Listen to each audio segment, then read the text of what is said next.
organization formed 3 years ago. Its mission is to promote a good communication and understanding between teens and parents.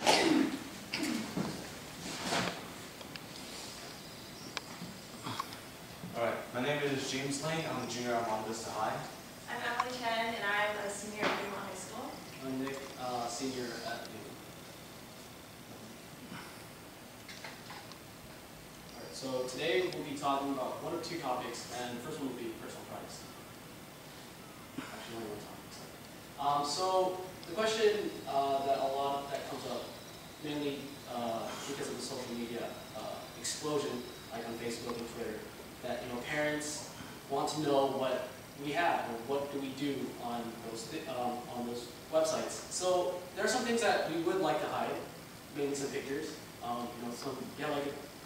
You did something that probably you are really embarrassed about, like you have a picture of you with a banana on your head, going crazy in a dance, and your parents are like, "Why did you do that?" And you know that your parents will probably be like, "Why would you do this thing, and why am I allowing you to do this?" So obviously, you were partying, you were having fun, and you knew nothing was going crazy, and you just randomly picked up a banana and decided, "Hey, I'm going to put it on my head and dance and have a fun time."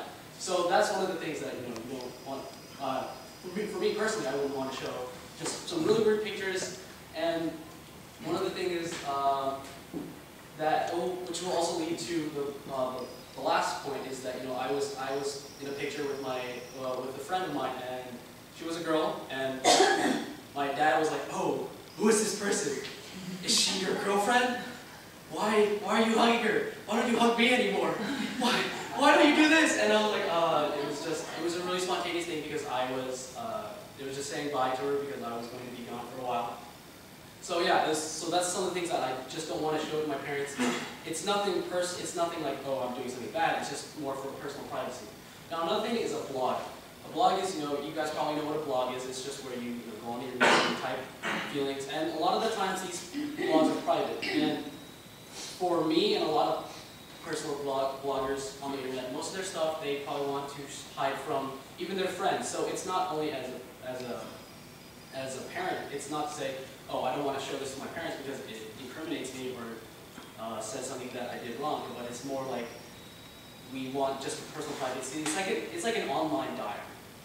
And another thing is conversation. You talk to your friends, you say things that you probably don't want to say to your parents, but just more of it's like sort of interpersonal with your friend. It's like, "Oh, I'm really confused about this homework," because a lot of the times for me, especially when I get confused with something and I tell my dad, then he'll give me like a lecture, 25 minutes, and then he'll give me the answers to that.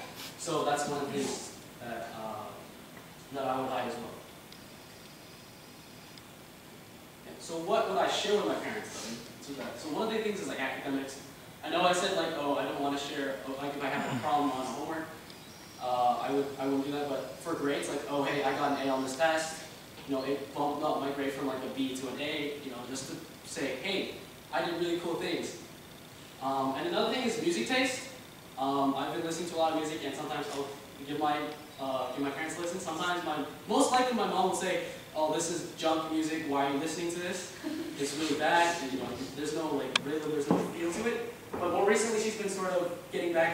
She's sort of saying, "Hey, you know what? That sounds pretty nice. It's better than what you were listening to earlier." So with that, we can. I usually bond with my mom with that. And my dad usually just says, "Hey, that's a nice piece of music," and then just asks me for a file of it. And so another thing is that the things that they approve of, like let's say so I'm an amateur photographer. Like I like to take pictures when we go out on family trips. So like when I'll take like a picture and I think it's really nice, like, "Hey mom, look at this picture. It's really cool, right?" And they're like, "Yeah, that's pretty nice. You want to hang it up on like the wall?" I'm like, "Sure," and then nothing ever happens. But that's definitely something that I would share with my parents. And so another thing is sometimes Facebook blogs and pictures, like sometimes when there's something that's like cool, like it talks about like how you can, because for me I'm learning how to cook. It's a really arduous process. So like I'll bring a recipe to my mom and say, "Hey, can we do this?" And my mom's like, "Sure."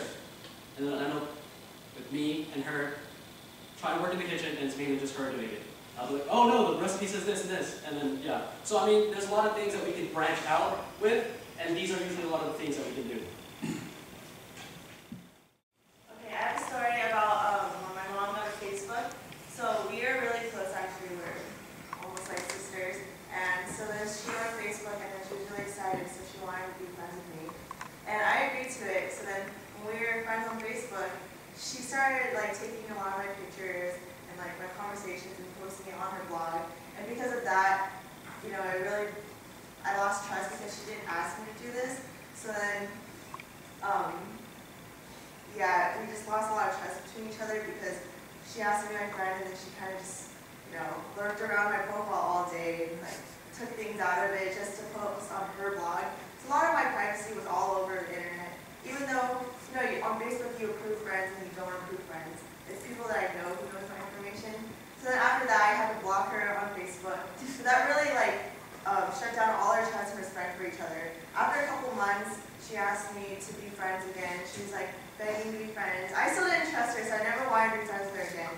But then after like a really long time, maybe around 6-7 months, she's like, look, if we just, you know, just talk about it and just communicate, say, hey, if I want to put this on my blog, like, I'll ask you and I won't steal stuff from you anymore. So then after that, we were friends on Facebook, and so far we still have been. She asks me almost every single day, hey, can I post this on my blog? Because she really likes to blog about her kids, right? To like me and my brother. So she does that a lot. And most of the time, almost 99% of the time, I say yes, it's fine. Because it's the fact that, you know, it doesn't matter if she wants to post my stuff, as long as she asks. So because we communicated and we set up this rule, everything is okay between us now. So what can parents do to build this better relationship? The most important thing is to talk to each other. If someone has a concern or, you know, something they don't like, it's best to just, you know, talk it out. For example, like I didn't like that my mom did that. So, you know, we really talked it out, talked about our concerns, and we really set up a rule. Like, okay, this rule is we have to talk about it. We have to ask each other. So, you know, that really helped us build a strong relationship. Also, you know, privacy. Don't really invade privacy. Unless you really want to know, you can just ask. But this isn't just with parents, you know, even if my friends did this or anyone else, I would just be kind of upset as well. So, a big question between teens and parents is, what is the gap between teens and parents? Well, the biggest thing is that parents don't respect their teens to make their own decisions and with their own privacy. Because parents believe that teens are too young to make their own decisions, or since they're too young to make their own decisions, they'll make rash decisions. And also, they shouldn't hide anything from the parents, therefore they shouldn't have much privacy from the parents. Teens, on the other hand, don't trust the parents with their issues or life. So, what's the best way to bridge this gap between teens and parents? Personally, I believe communication is the best way to bridge this gap. After all, when you communicate with someone, you tend to understand them a lot better. And when you understand someone, you'll have mutual trust and respect between each other. A good way to communicate more with your child is by spending more time with each other. When you spend some time with someone, you communicate more with them, and when you communicate more with them, you'll understand them more.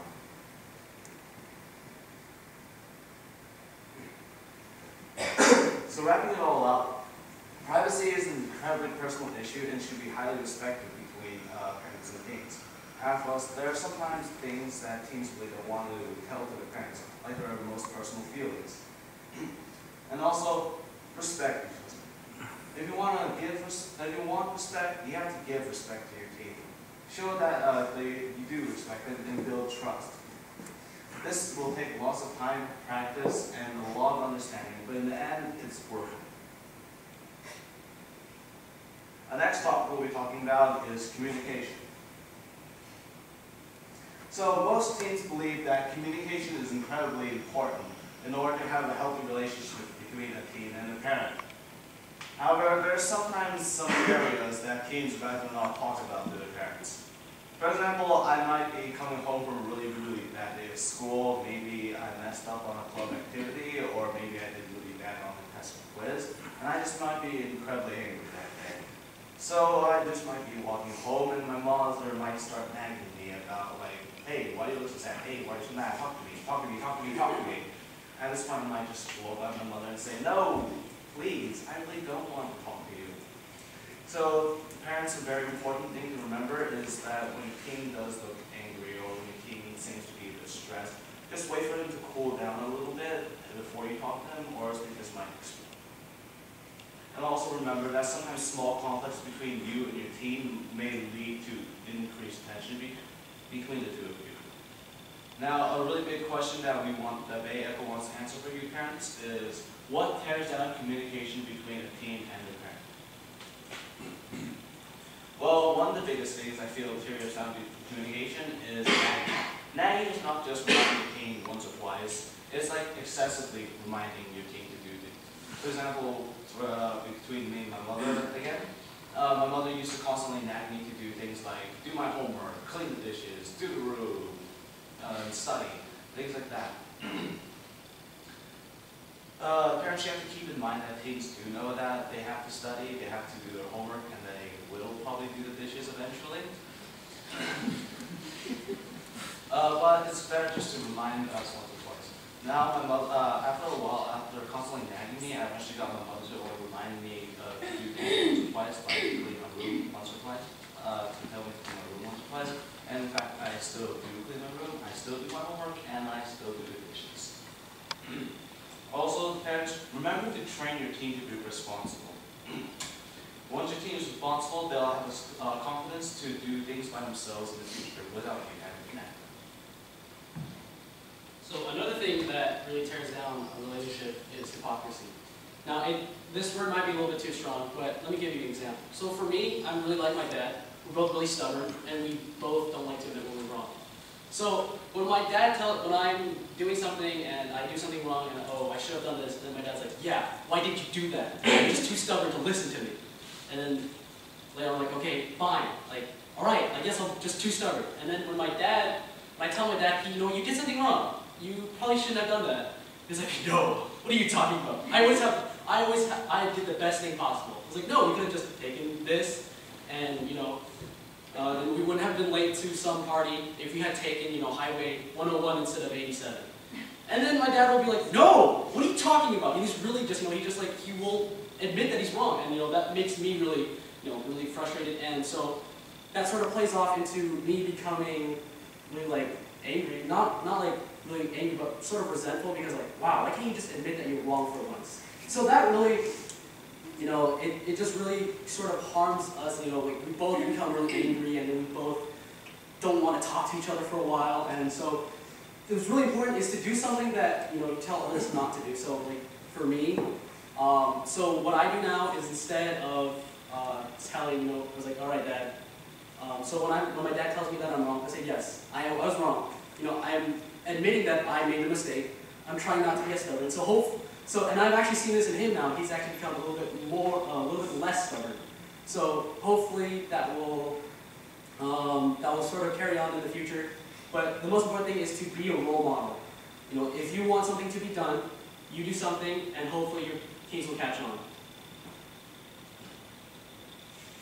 And so another one is not listening. So obviously, this is really simple. It's just like demanding obedience without reason, insisting that, you know, teens' opinions are wrong, saying, you know, I don't believe what you said was right, so therefore, no, it's not correct. So it's always important to listen to the other side, you know, give a few judgment, like listen to what they have to say, and it's always important to refute their arguments, because what's really annoying to me is when I tell my dad something, you know, oh, I feel like I should work on French homework instead of math homework first.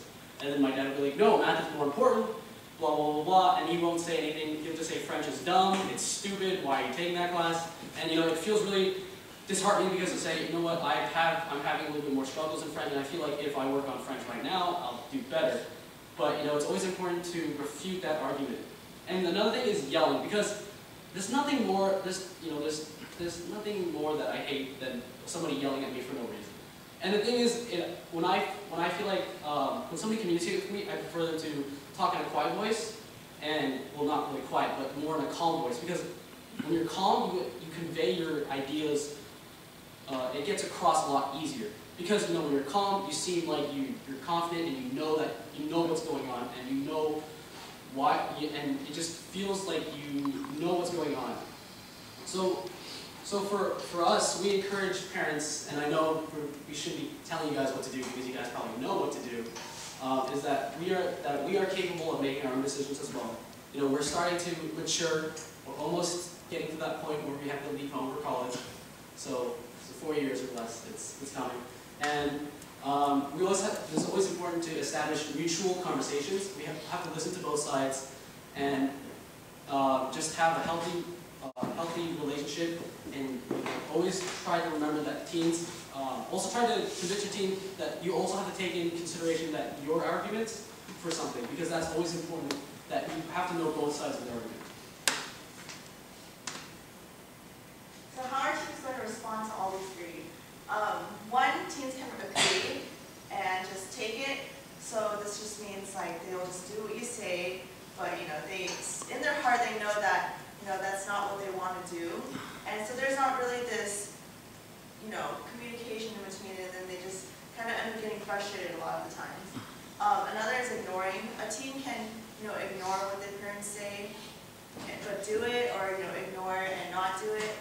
In the end, it's just it's not building anything up, and in the end, there's just a lot of silent disagreement that will cause a lot of tension in the future. Lastly is attack back, kind of like what James said earlier, how he explodes sometimes when his mom continues asking him certain things. All these two things will end up to maybe sometimes yelling or just saying just arguing back, saying things that they want to do and not really want to take what their parents say, because hypocrisy, nagging, and not listening, those things will not really help a teen want to do the things that you guys want us to do. Therefore, it causes a lot of tension and a lot of arguments within the relationship. So in the end, this creates a huge loss of faith. So, making conclusive remarks, assuming the worst, distrust. This is a huge vicious cycle between parents and teens now. If the relationship isn't going well, and there's going to be a lot of no respect, teens won't really respect parents, and parents won't respect teens.